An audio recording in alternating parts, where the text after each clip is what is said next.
आप सभी का स्टडी कॉपीज पे स्वागत है। यहाँ हम बात करेंगे मुगल कालीन संगीत एवं चित्रकला की। इससे पहले वाला वीडियो जो था मुगल कालीन प्रशासन पे था और मिडिवल हिस्ट्री लगभग कंप्लीट होने वाली है। 4 से 5 वीडियो होंगे घटना चक्र के, जिसमें मिडिवल हिस्ट्री का काम खत्म हो जाएगा। मॉडर्न एंशियंट का घटना चक्र चालू करेंगे हम, ठीक। और उसके बाद पॉलिटी इकोनॉमी सीरियल से सब चीज़ें ख़त्म करेंगे। मिडिवल का लगभग कंप्लीट होने वाला है, तो शुरू से आप लोग वीडियो देख सकते हैं जा कर के। आपका सल्तनत काल मोहम्मद गौरी से लेकर के जहाँ से मोहम्मद बिन कासिम से स्टार्ट होता है, तो वहाँ से लेकर के आप यहाँ तक सिस्टम से देखिए, तभी चीज़ें समझ में आएंगी। और आपका जो भी एग्ज़ाम लगा है यूपीपीएससी आरओ हो, एपीएस हो, एचसीआरओ सब आरओ हो, जूनियर असिस्टेंट, सबके लिए इम्पोर्टेंट भैया। कंप्लीट यहाँ पूरा क्वेश्चन आंसर भी कराया जाता है, पहले पढ़ाया जाता है, नीचे आपको क्वेश्चन आंसर देखने को मिलेंगे।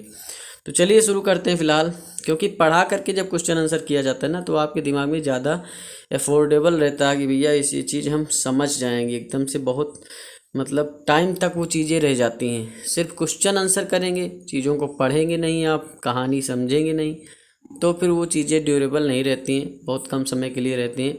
तो हमें क्या करना है, लंबे समय तक चलने वाला सिस्टम करना है। रेगिस्तान का ऊँट बनना है कि उसमें पानी भर लो तो चलता रहे। तो चलिए फ़िलहाल शुरू करते हैं बिना आपका टाइम वेस्ट किए, बिना किसी देरी के।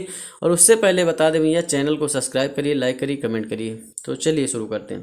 देखिए, मुगल कालीन संगीत एवं चित्रकला की बात की जाए तो मुगल चित्रों में युद्ध दृश्य थे, जो युद्ध के दृश्य होते हैं लड़ाई झगड़े वाले, वो दृश्य थे। पशु पक्षियों के दृश्य भी थे, प्राकृतिक दृश्य थे। तो ऐसे दृश्य मुगल चित्रकारी में देखने को मिलते हैं। चित्रकला के क्षेत्र में मुगल शैली का जो आरंभ होता है वो हुमायूं के समय से होता है। जब हुमायूं का शासनकाल शुरू होता है, बाबर के बेटे थे हुमायूं, तो उनके समय से ही चित्रकला का जो है काम चालू हो गया था एक हिसाब से। लेकिन चित्रकला अपने सर्वोच्च शिखर पर जिसके शासनकाल में पहुंचा है वो आपके थे जहांगीर। तो मुगल चित्रकला की नींव हुमायूं के शासनकाल में ही पड़ी। ऐसा क्वेश्चन आ जाए कि मुगल चित्रकला की नींव किसके शासनकाल में पड़ी, तो बहुत सारे लोग जहांगीर लगा के आएंगे, लेकिन आप क्या हैं, एक समझदार लड़के हैं, तो आप हुमायूं लगा के आएंगे। अपने फारस एवं अफगानिस्तान में निर्वासन काल में उसने मीर सैयद अली और ख्वाजा अबू सम्मद नामक 2 फारसी चित्रकारों की सेवाएं प्राप्त की, जिनके द्वारा ही मुगल चित्रकला की शुरुआत की गई। तो कल को पूछ ले कि हुमायूं के दरबार में कौन चित्रकार थे, तो मीर सैयद अली थे और ख्वाजा अब्दुल समद, ये 2 फारसी चित्रकार थे। इनको सेवाएं दी गई थी, मतलब आइए आप काम करिए भैया, चित्र बना के दिखाइए महाराजा को। तो ऐसा सिस्टम बनाया गया था। चलिए आगे बढ़ते हैं भैया। अकबर ने अनेक ग्रंथों को चित्रित करवाया था। अकबर ने अनेक ग्रंथों को चित्रित करवाया। इसमें सर्वप्रथम दास्तान अमीर हमजा एक चित्र का नाम है, ठीक। दास्तान अमीर हमजा पहले सैयद अली तथा बाद में अब्दुल समद की देखरेख में प्रायः 50 चित्रकारों ने इसे तैयार करने में हिस्सा लिया था। किसे, दास्तान अमीर हमजा को, सैयद अली और बाद में अब्दुल समद ने भी इसकी देखरेख में। इसमें करीब 1400 चित्र हैं। दास्तान हमीर हमजा एक बुक है, चित्रकारी की बुक, उसमें लगभग 1400 फोटो हैं। यह ग्रंथ फारसी नायक अमीर हमजा मोहम्मद साहब के चाचा थे, ठीक। यह ग्रंथ जो है फारसी नायक अमीर हमजा एक थे, जो कि मोहम्मद साहब के चाचा थे, के वीरतापूर्ण कारनामों का उल्लेख करता है, ठीक। तो चित्रकारी के माध्यम से उसको दर्शाया गया कि देखिए इन्होंने यहाँ ये किया, यहाँ वो किया। तो अमीर हमजा जो कि मोहम्मद साहब के चाचा थे, उसके बारे में था सिस्टम। और सैयद अली और अब्दुल समद ने इसकी देखरेख में बनाया। 1400 फोटो थे। दास्तान अमीर हमजा किसके शासनकाल में, अकबर के। मुगल चित्रकला जहांगीर के काल में ही अपने शिखर पर पहुंच गई थी। जहांगीर चित्रकला का बड़ा कुशल पारखी था, समझे, चित्रकला बहुत बड़ा पारखी था। जहांगीर के दरबार में सुप्रसिद्ध चित्रकारों में अबुल हसन, ठीक, नादिर उज जमा की उपाधि भी इसे दी गई थी। नादिर उज जमा की मतलब अबुल हसन एक चित्रकार थे, एक थे उस्ताद मंसूर, इन्हें नादिर उल अस्त्र की उपाधि दी गई थी। फारूक बेग विशन दास भी इनके दरबार में थे। अकारिजा थे, मोहम्मद नादिर थे, मोहम्मद मुराद थे, मनोहर माधव गोवर्धन इत्यादि उल्लेखनीय है। मतलब ये इनके यहाँ के चित्रकार थे। लेकिन ज़्यादातर जो नाम पूछे जाते हैं, अबुल हसन जिसे नादिर उल जमा की उपाधि दी गई, उस्ताद मंसूर नादिर उल अस्त्र की उपाधि दी गई, और बिशन दास, ये 3 नाम याद रखना ज़्यादा इम्पोर्टेंट है। और तो भाई याद कर सकते हैं, आपके ऊपर है। अबुल हसन ने जहांगीर के सिंहासनारोहण का एक चित्र बनाया था। जब अब मतलब जहांगीर का सिंहासनारोहण हुआ, उसका एक चित्र बनाया था अबुल हसन ने, जिसे जहांगीर की आत्मकथा तुझके जहांगीरी के मुख्य पृष्ठ पर लगा दिया गया। जो जहांगीर ने अपनी आत्मकथा खुद ही लिखी थी, समझ ही सकते हैं आप। तो तुझके जहांगीरी के मुख्य पृष्ठ पर लगा दिया गया। इस प्रकार जहांगीर के काल को मुगल चित्रकला का स्वर्ण युग कहा जाता है। ठीक, तो आप कमेंट सेक्शन में बताइए कि तुझके जहांगीरी तो जहांगीर ने खुद लिखी थी, तो ऐसा कौन सा मुगल या शासक था जिसने अपनी आत्मकथा स्वयं से लिखी थी? दूसरा वाला बताइए, मतलब पहला वाला वो था, ये दूसरे थे, तो पहले वाले के नाम कमेंट सेक्शन में आप बताइए। ठीक, और किस में लिखा था, तुर्की में, फारसी में, ये भी बताइए। पहाड़ी school, Rajput school, Mughal school और कांगड़ा स्कूल। मध्यकालीन चित्रकला की विभिन्न शैलियाँ हैं। अगर कल को पूछ ले कि पहाड़ी school, Rajput school, Mughal school और कांगड़ा स्कूल कैसी जो है शैलियाँ हैं चित्रकला की, तो ये मध्यकाल की मुगलकालीन चित्रकला की शैलियाँ हैं। औरंगजेब ने संगीत को इस्लाम विरोधी मानकर उस पर पाबंदी लगाई थी। जो औरंगजेब थे उन्होंने कहा था संगीत वंगीत हम नहीं सुनेंगे और ना किसी को सुनने देंगे। कल को अरिजीत सिंह, सोनू निगम वहाँ होते तो क्या होता, सोच सकते हैं आप। सबको फांसी चढ़वा देता, कुछ ना कुछ उटपटांग करता, क्योंकि उसे मतलब म्यूजिक पसंद ही नहीं था और वो कहता था कि कुरान के खिलाफ है, इस्लाम के खिलाफ है म्यूजिक। तो म्यूजिक कोई नहीं सुनेगा, जो सुनेगा उसके कान में तेल डाल दिया जाएगा। परंतु उसी के काल में फारसी भाषा में भारतीय शास्त्रीय संगीत पर सर्वाधिक पुस्तकें लिखी गई हैं। लेकिन हुआ उसका उल्टा कि भारतीय शास्त्रीय संगीत पर सबसे ज़्यादा पुस्तक इसी समय लिखी गई। औरंगजेब संगीत विरोधी होने के बावजूद भी स्वयं एक कुशल बीड़ा वादक था। तो वही वाला हाल है कि नाम नयन सुख और आँख के अंधे, मतलब सिस्टम समझिए। खुद जो है कुशल बीड़ा वादक था, लेकिन फिर भी इसे संगीत बिल्कुल पसंद नहीं था। समझिए बात को। चलिए आगे बढ़ते हैं। फिलहाल तोड़ी राग प्रातःकालीन गाया जाने वाला। तोड़ी एक राग होता है, तोड़ी, ये मुगल काल का राग है, प्रातःकाल गाया जाने वाला एक राग है। यह राज दरबारों में भाटों एवं चारणों द्वारा गाया जाता है। जो भाट होते थे और जो चारण होते थे उनके द्वारा गाया जाता था तोड़ी। और हरिदास संप्रदाय के संगीत अर्चना केंद्रों की संख्या 5 थी। ठीक, हरिदास संप्रदाय का जो संगीत केंद्र, तानसेन के जो मतलब गुरु थे वो हरिदास थे। तो हरिदास संप्रदाय के जो संगीत अर्चना केंद्र थे उनकी संख्या 5 थी। इन्होंने ब्रज भाषा में अनेक ध्रुपद की रचना की है। वे गायन और वादन दोनों कलाओं में प्रवीण थे, गायन में भी वादन में भी। इनके अनेक शिष्य थे, जिनमें से तानसेन, बेजू बावरा, गोपाल नायक, मदन लाल का नाम उल्लेख। मतलब हरिदास के शिष्यों के नाम जान लो, तानसेन, बेजू बावरा, गोपाल नायक, मदन लाल।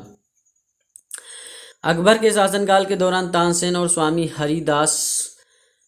हरिदास प्रमुख ध्रुपद गायक थे। ठीक, तानसेन और स्वामी हरिदास। तानसेन को तानसेन नाम किसने दिया था, तो ये आप बताएंगे कमेंट सेक्शन में। ठीक, अकबर ने नहीं दिया था, इतना मैं बता सकता हूँ, सर्च करके, रिसर्च करके जैसे भी बता सकते हैं आप बताइए। तानसेन अकबर के दरबार का प्रसिद्ध संगीतक था। तानसेन का मूल नाम जो था वो रामतनु पांडे था। ठीक, वह अकबर के नवरत्नों में से एक थे। अकबर के दरबार में आने से पहले तानसेन रीवा के राजा रामचंद्र के दरबार में थे, जहां से अकबर ने उसे अपने दरबार में बुलवाया और बहुत उच्च स्थान प्रदान किया। तो अगर नहीं बताया तो बता देते हैं, जो रीवा के राजा रामचंद्र थे इन्होंने ही तानसेन को तानसेन कहा था, क्योंकि इनका मूल नाम तो रामतनु पांडे था, लेकिन तानसेन इन्हें कहा था आपके रीवा के राजा रामचंद्र ने, और मियाँ की उपाधि दी थी आपके अकबर जी ने। अकबर ने तानसेन को कंठा भरण वाड़ी बिलास की उपाधि भी दी थी। तो कंठा भरण वाड़ी बिलास की उपाधि किसे मिली है, तानसेन को। क्वेश्चन में आया हुआ कई बार एग्जाम में। और मियाँ की उपाधि भी दी थी। बिलास खान जहांगीर के दरबार का प्रमुख संगीतज्ञ था। जो बिलास खान था वो जहांगीर के दरबार का प्रमुख संगीतज्ञ था। शाहजहां के दरबार के प्रमुख गायक थे जगन्नाथ, रामदास, सुखसेन, सूरसेन, लाल खान, दुरंग खान। मोहम्मद शाह रंगीला के समय ख्याल गायन लोकप्रिय हुआ था। तो ख्याल गायन कब लोकप्रिय हुआ, ये आपका मोहम्मद शाह रंगीला के समय में हुआ था। चलिए आगे बढ़ते हैं। राजस्थान की प्रसिद्ध शैली है किशनगढ़। किशनगढ़ कैसी शैली, राजस्थान की प्रसिद्ध शैली से संबंधित है। यह शैली अपनी श्रृंगारिक चित्रों के लिए संपूर्ण भारत में जानी जाती है। किशनगढ़ के राजा थे सामंत सिंह, श्रृंगार प्रिय व अच्छे साहित्यकार थे, जो नागरी दास के नाम से प्रसिद्ध हुए। जो किशनगढ़ के राजा सामंत सिंह थे वो नागरी दास के नाम से प्रसिद्ध हुए, क्योंकि ये श्रृंगार प्रिय एवं अच्छे साहित्यकार थे। इनकी प्रेमिका बनी ठनी राधा का सौंदर्य इनके काव्य का आधार है। इस शैली का प्रमुख कलाकार अमीर चंद, छोटू, भवानी दास, निहाल चंद, सीताराम आदि थे। बनी ठनी का प्रसिद्ध चित्र निहाल चंद ने बनाया जो किशनगढ़ शैली में है। तो बनी ठनी किशनगढ़ शैली में है। और राजा सामंत सिंह जिन्हें नागरी दास के नाम से जाना जाता है। चलिए अब क्वेश्चन आंसर करते हैं भैया। सिस्टम समझिए, क्वेश्चन आंसर कैसे आते हैं, सारी चीज़ें यहाँ आपको पता चलेंगी। तो मुगल चित्रकला के विषय में कौन सा कथन सत्य है? देखिए, युद्ध दृश्य था, पहले ही बता दिया गया। देखिए, जब आप पढ़ के यहाँ क्वेश्चन आंसर करते हैं ना तो चीज़ें समझ में आती हैं।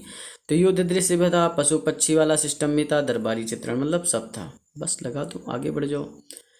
चित्रकला की मुगल शैली का आरंभ कब से हुआ भैया? तो मैंने बताया, मुगल मतलब हुमायूं के समय से ही प्रारंभ हो गया था, लेकिन जहांगीर के समय में चरम सीमा पर पहुंच गया। समझिए बात को।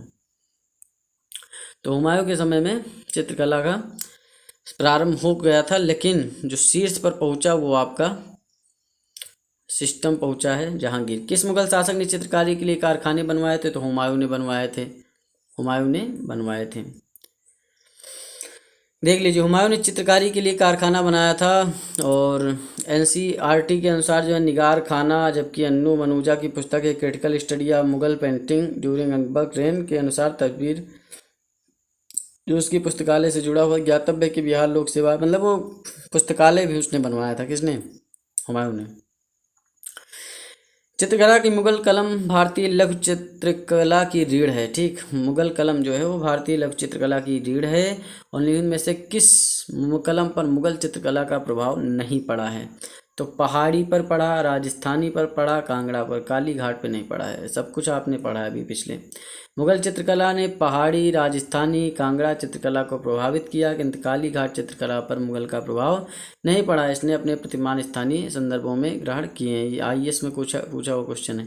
दास्तान अमीर हमजा का चित्रांकन किसके द्वारा किया गया? देखिए, ये हुआ किसके समय था? ये आपका हुआ था अकबर के समय, लेकिन किया किसने है? तो अब्दुल समद ने किया है। अब्दुल समद ने। इसमें 1400 चित्र हैं लगभग, समझिए। अकबर ने अनेक ग्रंथों को चित्रित करवाया। इसमें सर्वप्रथम दास्तान अमीर हमजा है, और अमीर हमजा के ऊपर है। अमीर हमजा जो है वो थे क्या, मोहम्मद साहब के चच्चा जान थे। तो उन्हीं के जो है कारनामों का एक विस्तृत चित्रित एक किताब बनाई गई है, 1400 जिसमें चित्र हैं लगभग, और 50 चित्रकारों ने इसमें काम किया है। 15 वर्ष लगे थे इस पुस्तक को तैयार करने में। अकबर के समय हुआ था। तो अब्दुल समद ने ऐसा जो है उत्कृष्ट काम किया था, कह सकते हैं आप, उत्कृष्ट काम किया था। चलिए आगे बढ़ते हैं। दसवंत और वसावन प्रसिद्ध चित्रकार जो थे वो किसके समय में थे? किस मुगल सम्राट के समय थे? तो अकबर के समय थे। ठीक, दसवंत और वसावन अकबर कालीन चित्रकार थे। दसवंत जो एक कहार का बेटा था के काम से अकबर इतना प्रभावित हुआ था कि इसने इसे अपने समय के अग्रणी चित्रकार बनने से सहयोग दिया, किंतु बाद में यह महान चित्रकार मानसिक रूप से विक्षिप्त हो गया और 1584 ईस्वी में इसने आत्महत्या कर ली। अकबर कालीन चित्रकारों के नाम अबुल फजल ने अपनी पुस्तक आईने अकबरी में गिनाया है। जैसे जो मतलब अबुल फजल ने आईने अकबरी लिखी है ना, उसमें कहा कि दसवंत, वसावन, केशवलाल, मुकुंद, मिस्किन, फारूक, जगन, महेश, खेमकरण, तारा, सामवल, हरिवंश राय, ये सब क्या है? मुगल कालीन चित्रकार थे। समझिए बात को। यूरोपीय चित्रकारी का प्रवेश किसके दरबार में हुआ था? तो अकबर के दरबार में यूरोपीय चित्रकारी का जो वो हुआ था सिस्टम। समझिए, अकबर के दरबार में यूरोपीय चित्रकला का प्रवेश पुर्तगालियों के माध्यम से हुआ, जिनसे मुगल चित्रकारों में दो विशेषताएं ग्रहण की। व्यक्ति विशेष का चित्रण करना सीख लिया और दृश्य में आगे दिखने वाली वस्तुओं को छोटे आकार में बनाना सीख लिया। जैसे हाथी है तो हाथी को छोटा बनाना सीख लिया। समझिए बात को। तो ये इन्होंने सीखा। कहाँ से सीखा? यूरोपीय चित्रकला से। चित्रकला का विकास हुमायूं के शासनकाल में प्रारंभ होता है। अकबर के शासनकाल में यूरोपीय चित्रकला का प्रभाव मुगल चित्रकला पर पड़ जाता है। और अकबर के समय में दरबार में मिस्किन एक यूरोपीय शैली का चित्रकार था। मिस्किन क्या था? एक यूरोपीय शैली का चित्रकार था। अकबर के समय दसवंत अग्रणी चित्रकार था और वसावन भी था। जहांगीर के शासनकाल का मुगल चित्रकला का स्वर्णयुग कहा जाता है। ठीक, और दास्ताने अमीर हमजा जो है अब्दुल समद ने मतलब पूरी तरह से सिस्टम में लाए। 1400 चित्रों का एक जो है कंबाइंड जो है बुक है। जहांगीरी कौन से जहांगीरी चित्रकार थे? नीचे मतलब जहांगीर के शासनकाल के कौन से चित्रकार थे बताना आपको, सिस्टम से ये है। तो देखिए, आपको बताना है, ये अब्दुल समद तो नहीं थे, तो अकबर के समय थे। अबुल हसन थे। ठीक, अबुल हसन जो है बढ़िया चित्रकारी, इन्होंने सिंहासन वगैरह जहांगीर का बनाया था, तो तुझके जहांगीरी में वही मेन पृष्ठ पे लगाया गया है। और अकारिजा थे, मीर सैयद अली नहीं थे। तो 2-3 हो जाएगा आपका, बी सही हो जाएगा। यूपीपीसीएस प्री में आया क्वेश्चन है। तो अबुल हसन, उस्ताद मंसूर बहुत बढ़िया चित्रकार थे इनके समय के। अबुल हसन, उस्ताद मंसूर। फारूक बेग, बिशन दास। ठीक, आपके दसवंत और वसावन अकबर के समय थे, लेकिन बिशन दास आपके जहांगीर के समय थे। अकारिजा, मोहम्मद नादिर, मोहम्मद मुराद, मनोहर, माधव, गोवर्धन जहांगीर के समय के प्रमुख चित्रकार थे। मीर सैयद अली और अब्दुल समद ने हुमायूं के समय में मुगल चित्रकला की आधारशिला रखी थी। अब्दुल समद ने अकबर से भी पहले हुमायूं के समय में चित्रकला की नींव रखी थी। मुगल चित्रकला ने किसके शासनकाल में उन्नति की? तो इसमें का ही पूछना है, इसमें कुछ पूछना ही नहीं, जहांगीर लगा तो आगे बढ़ो। ठीक, चलिए पढ़ लीजिएगा पूरा। जहांगीर ने मुख्यतः निम्नलिखित में से किस कला को संरक्षण दिया था? चित्रकला को दिया था। ठीक, स्थापत्य कला अभी बात करेंगे। इनमें से किस मुगल सम्राट ने संचित पांडुलिपियों के ध्यान हटाकर चित्राधार, एल्बम और वैयक्तिक रूप चित्रों पर अधिक जोर दिया था? तो जहांगीर ने। चित्रकारी ज़्यादातर इसे ही पसंद थी और बहुत बढ़िया आदमी था। ठीक, चित्रकारी के मामले में ये आईएएस में पूछा गया क्वेश्चन है। अब पहाड़ी school, Rajput school, Mughal school, Kangra school क्या है बताइए? चित्रकला से संबंधित आ जाएगा क्वेश्चन, एकदम कंफ्यूज हो जाएगा आपका दिमाग, है क्या ये पहाड़ी, राजपूत, स्कूल स्कूल स्कूल लगा रखा है। तो ये चित्रकला से संबंधित शैलियाँ हैं बस, और ये मुगल काल में जो है चालू हुई थी, बस इतना समझिए, पढ़ लीजिएगा। पहाड़ी school, Rajput school, Mughal school, Kangra school. ठीक, उत्तरी पश्चिमी हिमालय क्षेत्र के विभिन्न पहाड़ी राज्यों में जाने वाली चित्रकारी को सामान्यतः पहाड़ी चित्रकला कहा जाता है, जैसे हिमाचल प्रदेश, जम्मू कश्मीर, उत्तराखंड, टेहरी, ये सब सिस्टम समझिए। किशनगढ़ शैली किस कला के लिए प्रसिद्ध? भैया चित्रकला के लिए प्रसिद्ध है, समझिए, राजा सामंत जो थे उन्हीं के ऊपर है। ठीक, निम्न में से कौन सा एक संगीत वाद्य बजाने में औरंगजेब की दक्षता थी? तो भैया बीड़ा बहुत बढ़िया बजाते थे और संगीत के बहुत धुरंधर, मतलब घोर जो है एकदम विपक्ष में बैठने वाले में थे कि हाँ संगीत नहीं सुनना है, कुरान में नहीं लिखा गया है और संगीत से हमें नफरत है। प्रातःकाल गाया जाने वाला राग कौन सा? तोड़ी राग जो है वो गाया जाता है प्रातःकाल में, या राज दरबारों, भाटों और चारणों के द्वारा गाया जाता था, और ये आईएएस में पूछा गया क्वेश्चन है।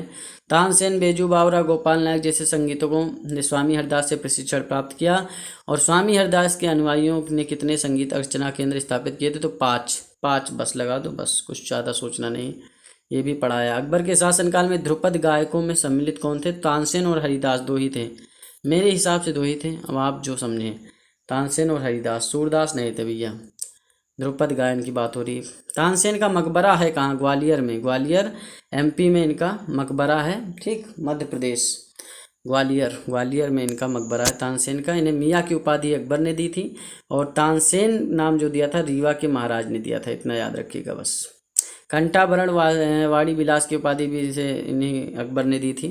तो सिस्टम समझिए। तानसेन का मूल नाम रामतनु पांडे था, इसमें कुछ बताने की बात ही नहीं, आप समझ ही सकते हैं। और निम्नलिखित राजाओं में से किसने अकबर की पूर्व तानसेन को संरक्षण दिया? तो रीवा के महाराज थे। ठीक, रामचंद्र सिंह, भाटा का राजा रामचंद्र सिंह कह सकते हो, या रीवा के महाराज कह सकते हो। सिस्टम समझिए। किस मुगल शासक ने लाला कलावंत से हिंदू संगीत की शिक्षा ली थी? तो अकबर ने। हिंदू संगीत की शिक्षा लाला कलावंत से अकबर ने ली थी। ये क्वेश्चन भी बढ़िया भी है, यूपीपीसीएस प्री में आ चुका है, समझिए बात को। ठीक, और नगाड़ा बजाने में बहुत मतलब उस्ताद था, कौन? अकबर जो है नगाड़ा बढ़िया बजाता था। बीड़ा कौन बजाता था? बीड़ा आपका औरंगजेब बजाता था। तो अकबर नगाड़ा बढ़िया बजाता था, इसने लाला कलावंत से हिंदू संगीत की शिक्षा ली थी। ठीक, तो ये आपका कंप्लीट होता है, और आप लोगों से रिक्वेस्ट भैया चैनल को सब्सक्राइब करिए, लाइक करिए, कमेंट करिए। मिलते हैं आपसे नेक्स्ट वीडियो में नेक्स्ट टॉपिक के साथ में। धन्यवाद, थैंक यू, शुक्रिया।